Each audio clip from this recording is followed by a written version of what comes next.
Hey, what's happening, guys? Well, today is the 30th of August, and I had my stent taken out today, so the kidney stone saga is now completely over with. I am home. I got some nice pain pills floating around in the old system, and I am going to relax. So my relaxation is going to consist of building this little DDS signal generator kit. This is from Wiganeer. Got it from Amazon. It's like 16 bucks. Not much to it. Mostly resistors. One IC, which is it's an Atmegas 16. So I'm going to fire up the old iron and let's build it and talk a little bit about it. What do you say? Alright. Okay, I'm just going to start by checking the values on these resistors. 100K, 20K, 10K. Let's see what we got here.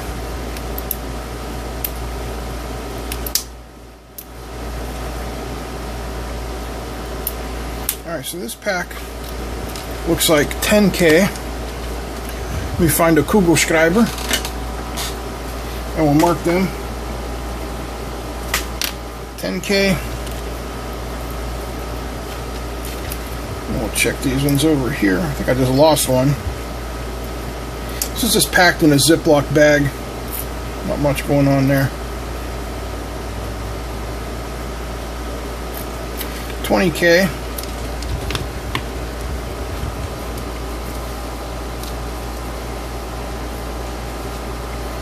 And we got some loosey-goosey ones. Let's see what we got here.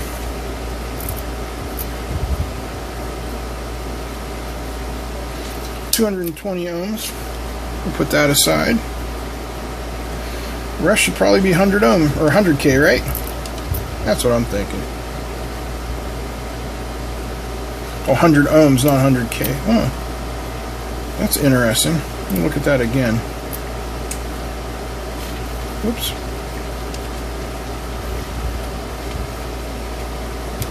That's 100 ohms. Is there even 100 ohms on the board? 220, 100K, 10K. Yeah, there's 100 right there. Okay.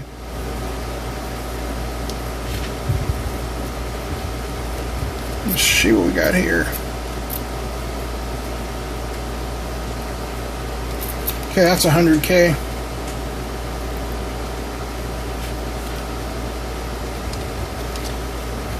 What's this guy? 100K. Yep. We got another bag with some capacitors and some hardware. This should be a fun little kit to build. One thing you might notice is the power supply requirements here.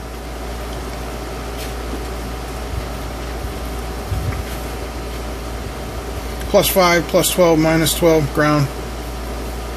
I think we can get away without all those. We will find out. So I'm going to be using my KSGR T12 iron with like a 2mm, 3mm chisel tip.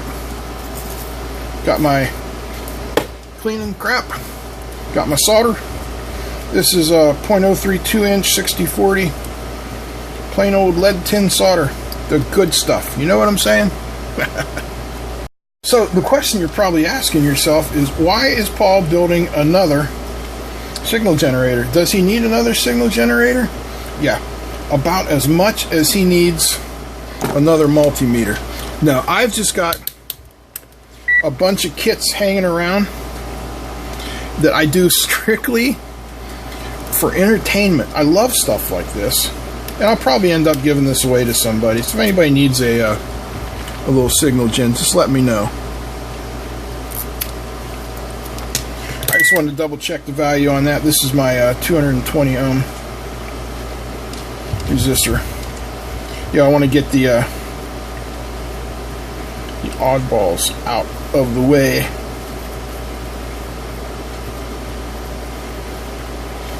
Alright. Not a tutorial, just relaxation. Figure, we could chop it up a little bit. Somebody had mentioned earlier that they enjoyed hearing stuff about my my early days in the United States Navy. And if you want to hear any more about that, let me know. I've got plenty of naval stories. I'm going to tell you one. Right after boot camp, I ended up going to BEE school, which is Basic Electricity and Electronics. And while I had played around with electronics and such throughout my childhood, I didn't have access to a lot of test instruments. My uncle had an old Simpson VTVM that I really loved playing with. I had a little Radio Shack, pocket meter, but no oscilloscopes or anything like that. So BEE was basically kind of a go at your own pace kind of course. You had these modules that you would go and check out from the supply room, and you would do the module, and it was all graded automatically on a computer kind of system. We're talking back in '88 here, so it was nothing sophisticated. It was just a color in the correct circle on the answer sheet, and they ran it through a card reader. Well, something like that.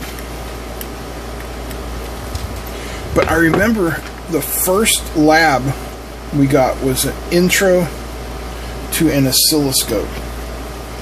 And I was just like, oh, this is amazing. So I checked it out, and it was, an old Tektronix analog oscilloscope. And it was just a familiarization lab. So there were no signal generators or anything like that. It was just, use the calibration. And it was just amazing to me. And I remember asking the guy who was working in the storeroom, I'm like, well, how long can I check this out? He's like, till you're done. At the end of the day, obviously. So I spent that entire day just playing with an oscilloscope, for the first time in my life. And it was just truly amazing. And after that, there were lots of oscilloscope modules.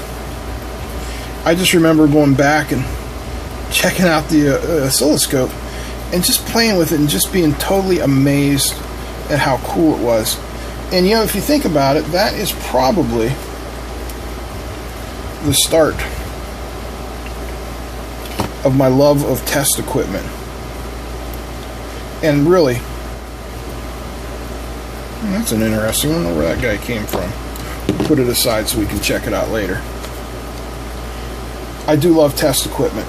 I don't know why I love it so much. I mean, I've got over 30 years of playing with it. You'd think it'd wear off by now, but it hasn't. I just truly love messing with it. People will ask me, how come you have so many of this or so many of that? Why do people collect art or collect baseball cards? For me, it's test equipment. They're all beautiful. They're all amazing.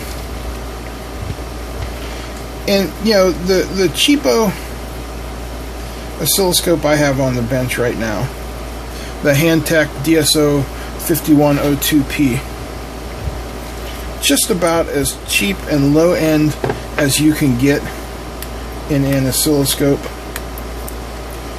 But compared to that old Tektronix scope, which I think was maybe like 10 megahertz, 15 megahertz we had back in Basic Electricity and Electronics school, this thing is worlds beyond it in terms of capability and stuff like that. So it's just, to me, there's just magic in it. So let's think. More Navy stories. Like I told you guys, I went to boot camp in San Diego over Christmas back in 1987.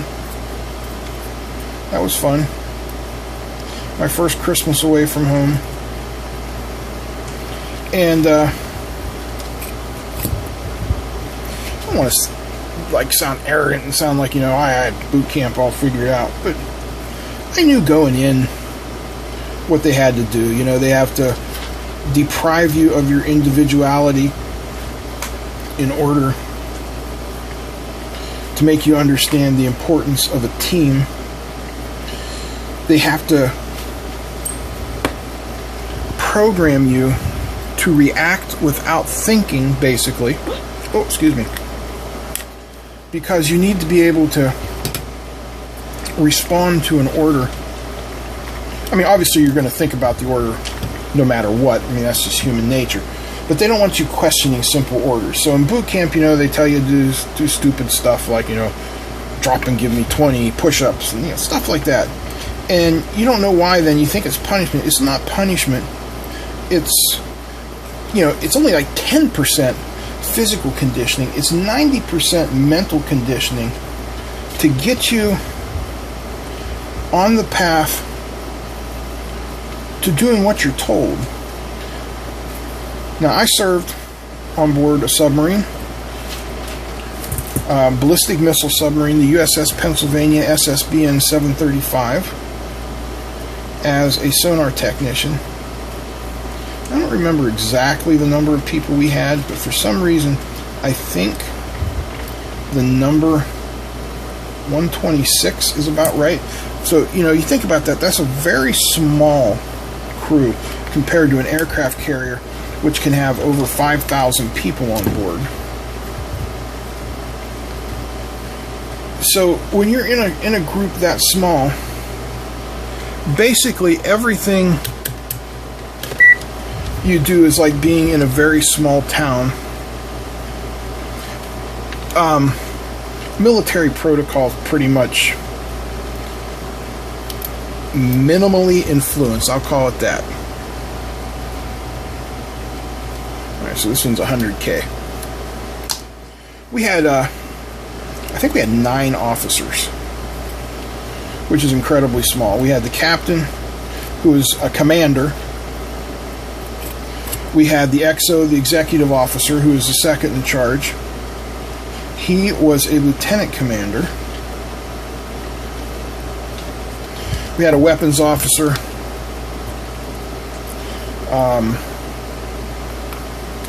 Had an electronic warfare officer.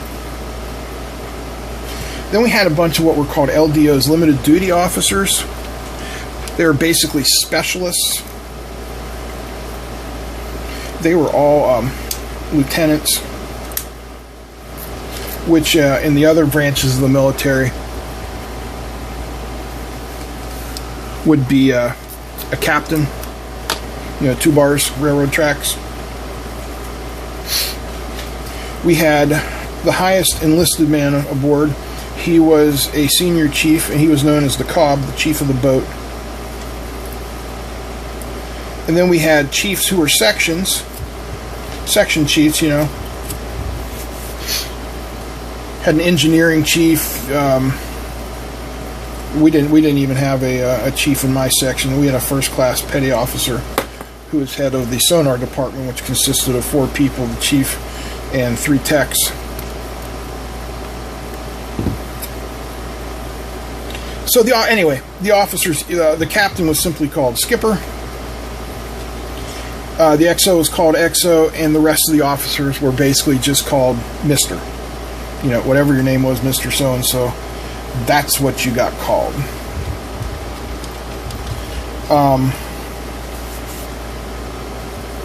We wore our dungarees, like the Navy bell-bottom jeans, and we wore a T-shirt that had, the Pennsylvania logo and stuff on it. We wore sneakers because you got to be quiet, and we wore ball caps. We did not shave regularly.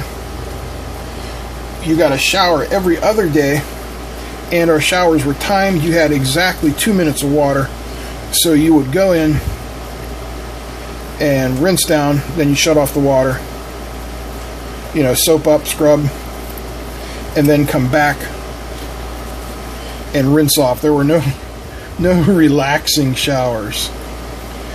Water is a premium. You know, here you are in the middle of the ocean, water everywhere, and not a drop to drink, water everywhere, and all the boards did shrink. It's all salt water, which we would bring on board and we would process to desalinate it. And that's incredibly energy intensive. But of course, we had unlimited energy. But anyway, storage was another problem. So that's the reason, you know, you couldn't luxuriate in the shower. We didn't have a way to store all that much water. You worked 6 on, 6 off. That's 6 hours on, 6 hours off. You were either on duty at your post, or depending if there was, you know, a training exercise going on, or some sort of qualification exercise going on, you were either on duty or where you were supposed to be.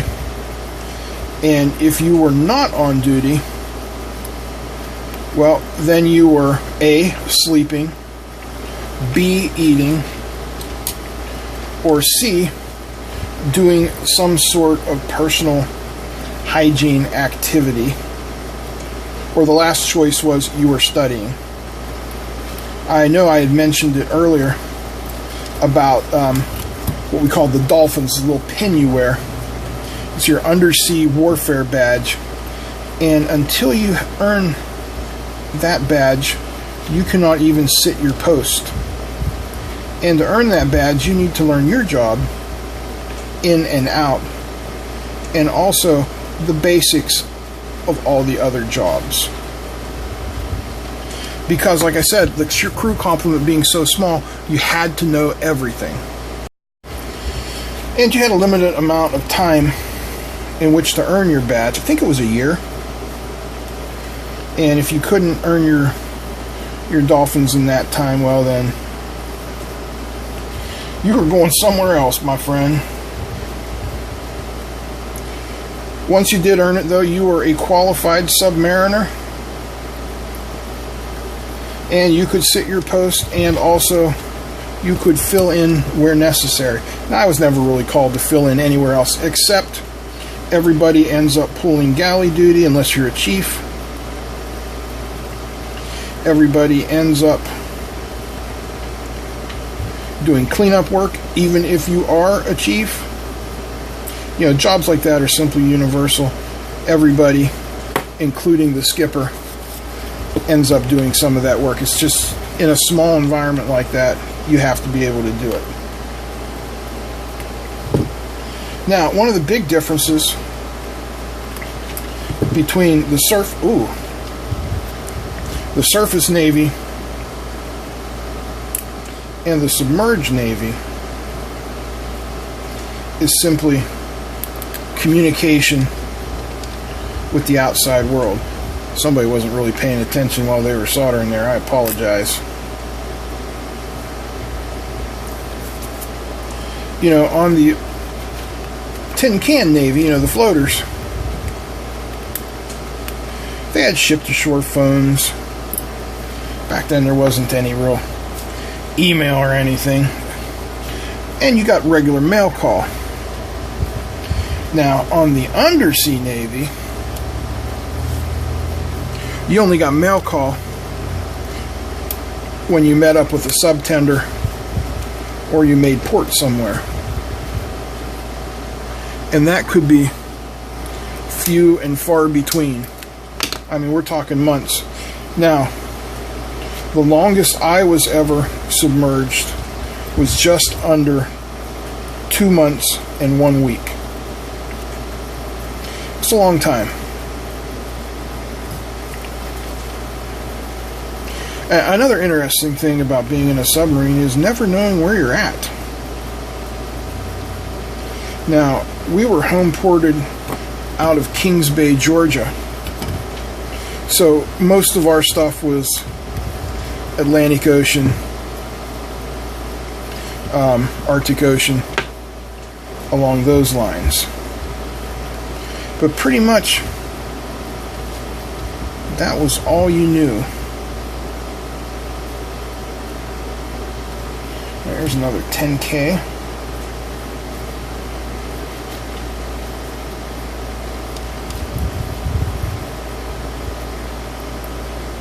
And it was simply a matter of that's really all you needed to know.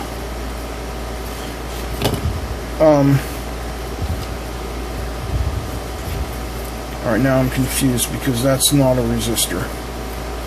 There's 3 holes there.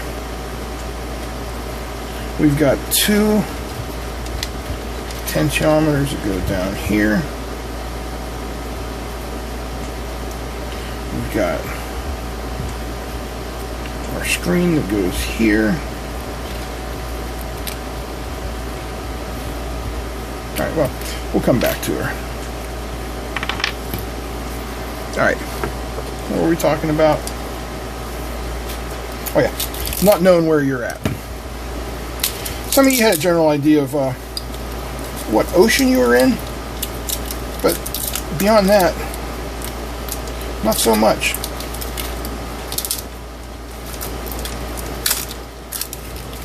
Alright, let's put some stuff in via process of elimination. Whoa, right back.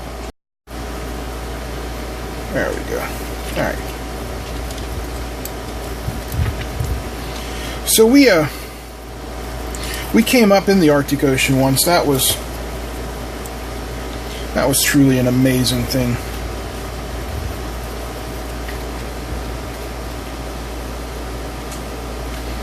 Of course, in those days, you know, there were no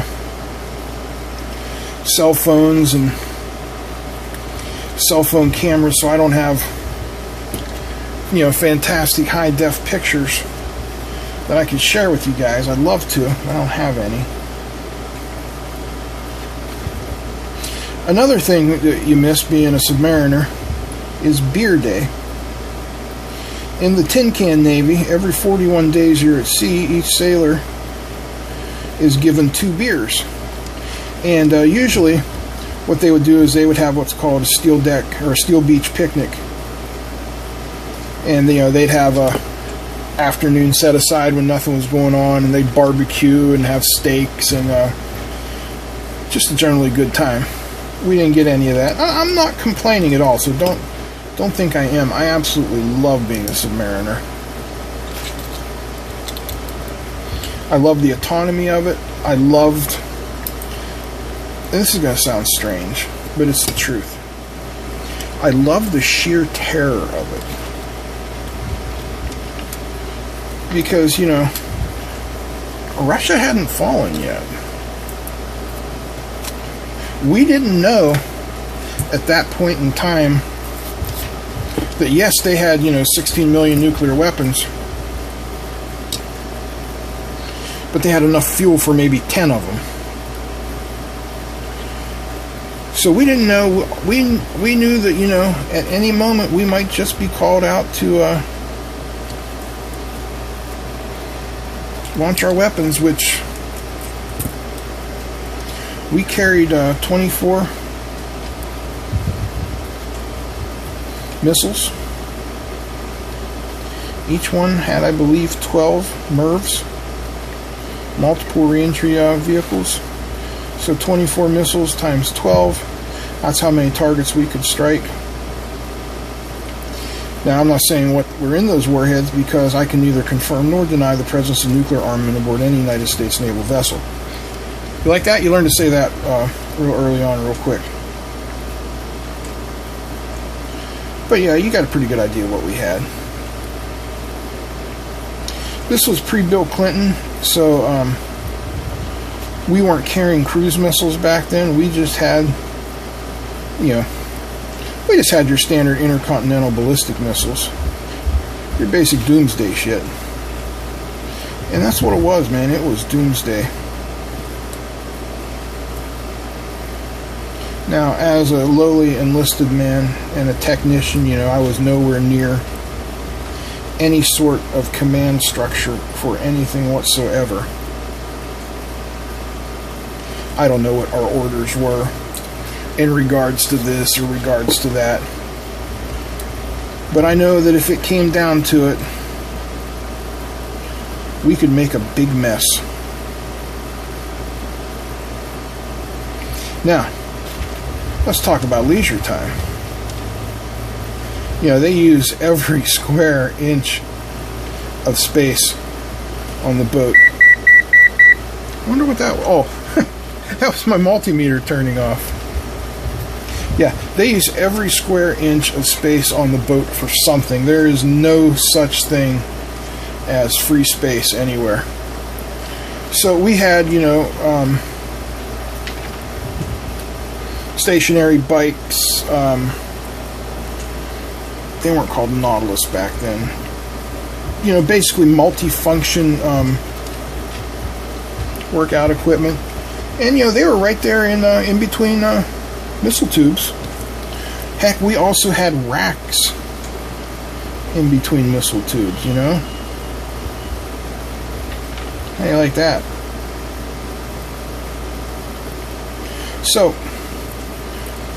one of the downsides about being in a missile sub was making port. We didn't make a lot of ports. We didn't make a lot of ports. Yeah, okay, shut off. Because number one, our job was to go somewhere and hide and wait. We weren't hunting down other submarines or ships or anything. That got a little soldered bridge there. That was not our job. Our job was to go somewhere, you know, known only to the upper command structure of the submarine. Go there unknown by anybody, you know, the enemy or friend or foe alike. Hide there for a certain amount of time and then reposition ourselves and go hide there for a certain amount of time and await our orders. That was it. That was our job. There's the 10K. That's for the contrast on the LCD screen. So anyway, we did not make a lot of ports. And in fact, a lot of foreign ports didn't want us there. And if they didn't have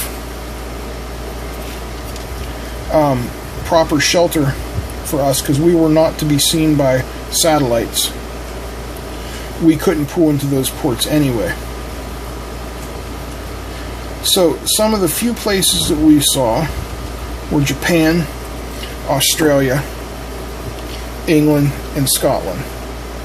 And Pakistan.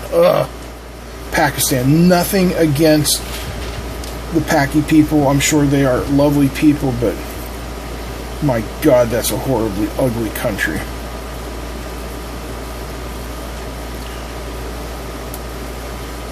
I did not like being in Pakistan.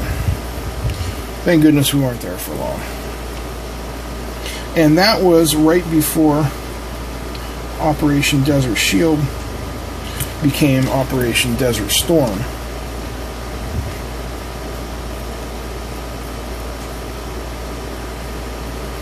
So yeah, we were there for a while. I did like Australia. We were in Perth for a little while. And the reason I like Australia is it was one of the few places I've been where they actually liked Americans. What I did not realize, because, you know, growing up here in Dinky Donkey, Toronto, Ohio, you really have no perspective on the rest of the world, is how absolutely freaking huge Australia is. You know, we were in Perth, and I wanted to go to Sydney. I wanted to see the Opera House and stuff, and they're like, you don't have enough time to go to Sydney. You know, Sydney's like on the other side of the country. It'd be like going from New York to Los Angeles. I mean, just huge, but God, beautiful. The downside to Australia is, of course, Dave Jones. I'm just teasing. The downside to Australia is the wildlife, and it all wants you dead.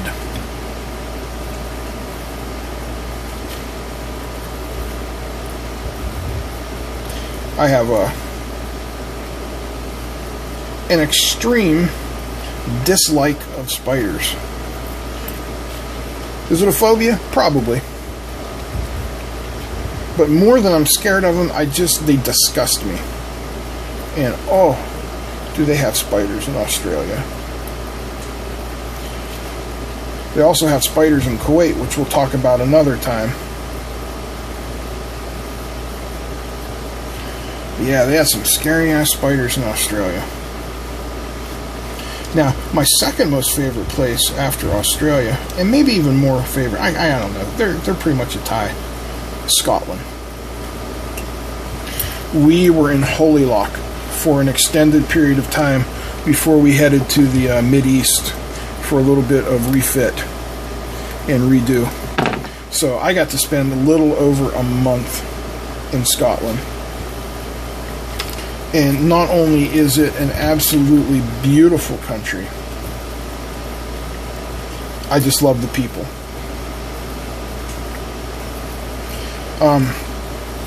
You know, like Big Clive and everybody makes fun of the Scots being a bunch of drunks, but what I found them to be is a bunch of extremely gregarious people who were out of their way to be friendly to some Americans, you know. Show us everything their country had to offer and just made us feel incredibly welcome. And again, coming from a small town that didn't have the greatest education system. I'm not saying we had a bad education system.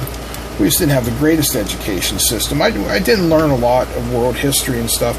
So when I actually learned about Hadrian's Wall or the Roman Wall while I was in Scotland and got to go visit it, that was just so cool. If you are unfamiliar with Hadrian's Wall, definitely read up on it. It's fantastic. And it basically boils down to the Romans couldn't defeat the Scots, so they walled them off and just pretended they didn't exist. Now, I know there's much more to it than that, but that's kind of like my take on it. And there's still parts of Hadrian's Wall there today that you can see. Just very, very cool. So, all of that. What was my job as a sonar technician? Well, my job was to man my console, watch the waterfall display, listen to the hydrophones, and track ships or anything else that might be in our general area. Pretty cool, pretty easy job. Did I enjoy my job? Yes, I did. Why am I not a lifer? I basically went so they'd pay for college, which they did. And then Desert Storm came. And I had specifically picked the Navy, and then specifically went even further to absolutely minimize the risk of anybody ever shooting at me. I am no hero. That's why I picked the Navy. That's why I picked submarines. I thought, this is pretty safe. And Desert Storm came up and I ended up in a desert. Not inside my safety of my submarine. How did this happen? Well, we'll talk about that another time. Nothing top secret, or, well, it was top secret. It was because I had a clearance, but everybody on a submarine has a security clearance. But anyway, that's how I ended up. I'm waving my hands, you can't see me doing it. That's how I ended up in the desert.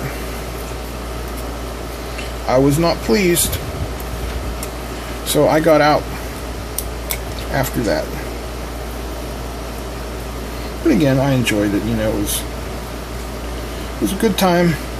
I served my country. I learned an incredible amount. I made wonderful friends. I got to see the world. You know, some of it. Got to see what the underside of the ocean looks like. Not really. Can't see anything out of a submarine. But definitely got to travel. So, I do recommend military service if you're young and, you know, you're kind of unsure as to what you want to do with your life. You know, one tour of duty will really open up your eyes to the rest of the world, how the rest of the world lives. It'll give you a chance to be part of something big, part of something that you can't even comprehend the pieces of. But you know that you are an integral part. I mean, and you are. There are no jobs that really don't matter. Even if you think, you know, well, I'm doing the KP duty this week. Oh yeah, somebody has to do it. But you're supporting the rest of the machine. Everybody's job matters. You're part of something big. Like I said, it's something I'd recommend for all young people. Hey, we're almost done here. I'm excited. You excited?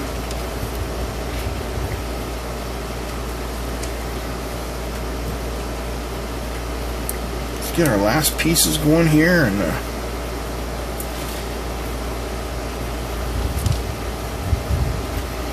have ourselves a little DDS. No, this is not the proper way to solder. I'm just getting some solder on this pin so it stays in place,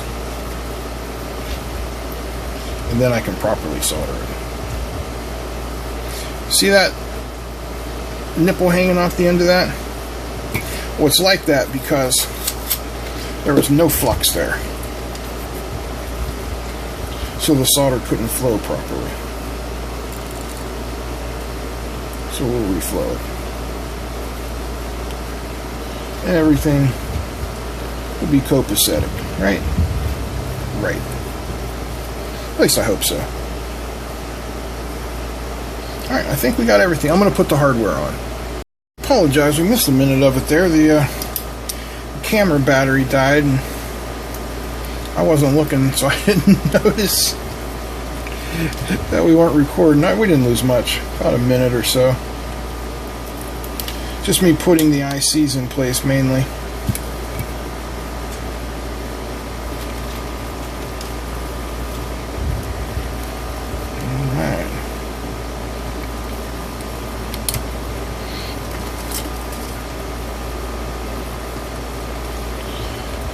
Well, I'm taking bets now. Will she work? On the first try? Or no? You never know, right? You just never know. Don't look bad. Alright, let me get cables. Okay. Let's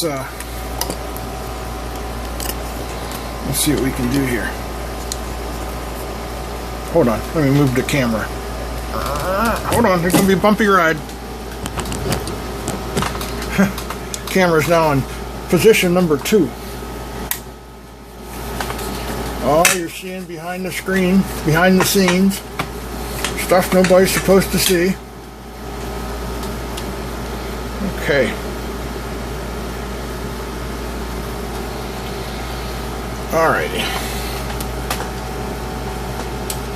So if we just do the high-speed output to start with, put this down here at 5 volts.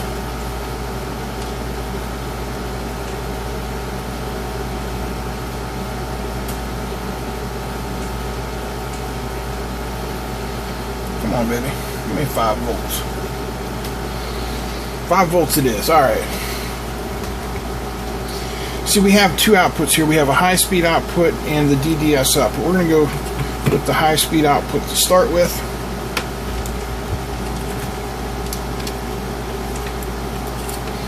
Which I believe just has some fixed value square waveness. Alright, we shall hook up to ground. And 5 volts. Oh, well, the screen is on. That's a good sign, right? Right? Yeah, I think so. Let's see if we can adjust the contrast. Yes, sir. Contrast is on. Looking good. Oh, no, we lost our power. Dag nabbit, billywiggers. Alright, come on. Let's see what we got here.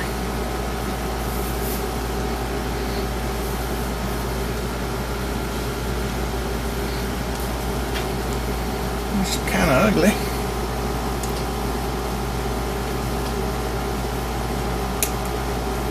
High speed, 1 megahertz on. Now we'll hit our auto set. Hey, that's not bad. That's not bad at all.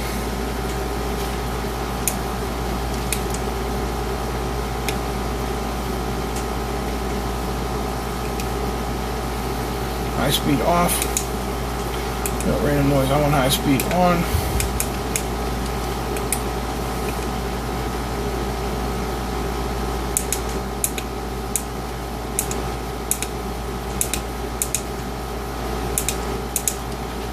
High speed. Okay. 2, 4 on. Yeah. Success. We'll come back at another time and look at the DDS output of it. I think I have run my mouth long enough. I hope you guys enjoyed this. If you did, give me a thumbs up. Feel free to comment, share, and don't forget to subscribe. Big thanks to all the patrons. Big thanks to you guys for watching. That's it. I'm out. Peace.